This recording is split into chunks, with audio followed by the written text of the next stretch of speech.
Hello and welcome to Music Design and Technology. My name is Paul Meiste. You can reach me by email at pmeiste@lths.net. Uh, Common question is, what is music design and technology? Essentially, we're making beats every day. I like to think of this class as music for the non-traditional musician. So you've got band, orchestra, choir, but those aren't the only types of music in the world, and those aren't certainly the only musicians in the world. So this is a class to give students a chance to play popular music and make popular music and learn more about the music that they love to listen to. And because many of the students in the class have no background in band, choir, or orchestra, we use digital audio workstations to make music. So essentially, it's music by painting. You just draw in little notes on the screen. I can demonstrate that. This is Ableton. This is the program we typically use for this class. And you can see that there's all sorts of tracks and channels, and you can make music by just drawing on a little keyboard, and you pencil in notes from there. Make it a little bit bigger so you can see. And then you push play and it all comes out.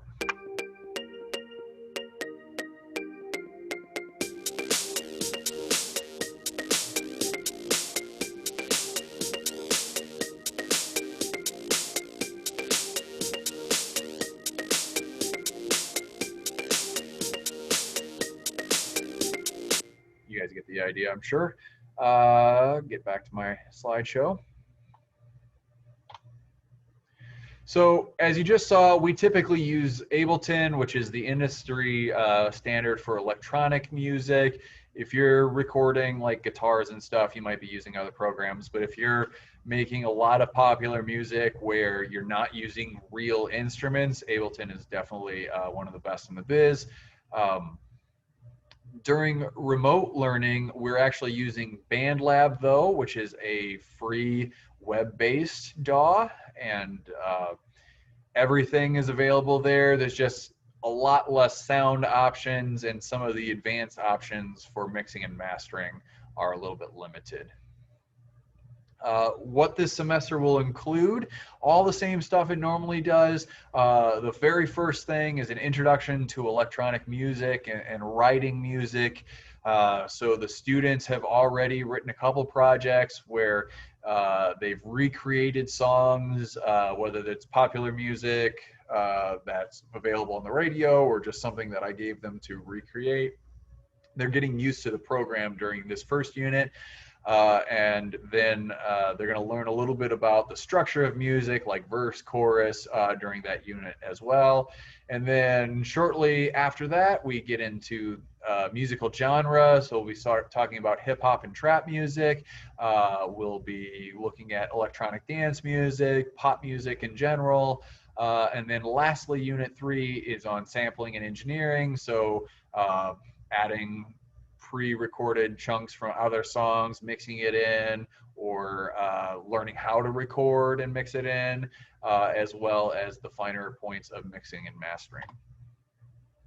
How do students get a grade in this class? All the grades are 100% project-based. Basically, I ask the kids to make music, they turn it in, they get a grade.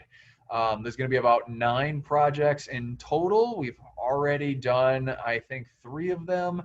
They'll be finishing up a 4th one, I'm sure, not too long from now. And then we'll have the longer genre ones, and then a few at the end of the year when we're into the engineering portion. Any project can be resubmitted for a better grade. So if the students get the feedback back and I'm like, oh, your bass part wasn't loud enough, or where was your drum part? It was missing completely.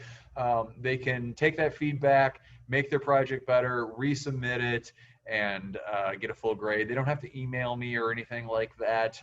I get notifications anytime somebody submits work for me to grade. Another common question I get is, well, my student really enjoyed this class. What should my student buy moving forward? So I like to share this if possible. If your student likes making electronic music, or they've already had an interest in it and now they're even more interested in it, Ableton is definitely the best option in my opinion. I've used most of the different programs. I haven't used Logic because I don't have a Mac, but Ableton is very intuitive. It's easy to use. People that have used Logic have told me that they feel that Ableton's a little bit easier. There's a bit of a learning curve at first, but it's pretty solid all around. Logic is another great program, though. I do know a lot of producers who use Logic. Um, Ableton is about $800 usually. However, if you're a student or you have a student ID, you can get it for about $450. And there's actually cheaper versions from there, but $450 is the full version that I would recommend for everybody, just because you get all of the sounds. I don't know. I think Logic has a student reduced price, but one thing I do want to point out is that these programs are not usually cheap. So if you do want to purchase a program for your students for like when they're going off to college and they want to be able to keep making beats in the future, do it now while they still have the student ID, because that gets them a cheaper discount. FL Studios is a much more affordable option than Ableton. It's not, it doesn't have as much stuff with it though. So that's something to keep in mind, that they can still keep doing it, but it's not going to have nearly the muscle that Ableton does. And then of course, Pro Tools and GarageBand are acceptable, obviously as well. Pro Tools does feel like it's a little bit more for recording. So if you have like a guitar player who wants to record themselves, Pro Tools is great for that. And then GarageBand is a little limited as well. So that brings me to the end of my slideshow. Hopefully that answers your questions. If you ever need anything, reach out to me. Email is the best way to get a hold of me. Take care.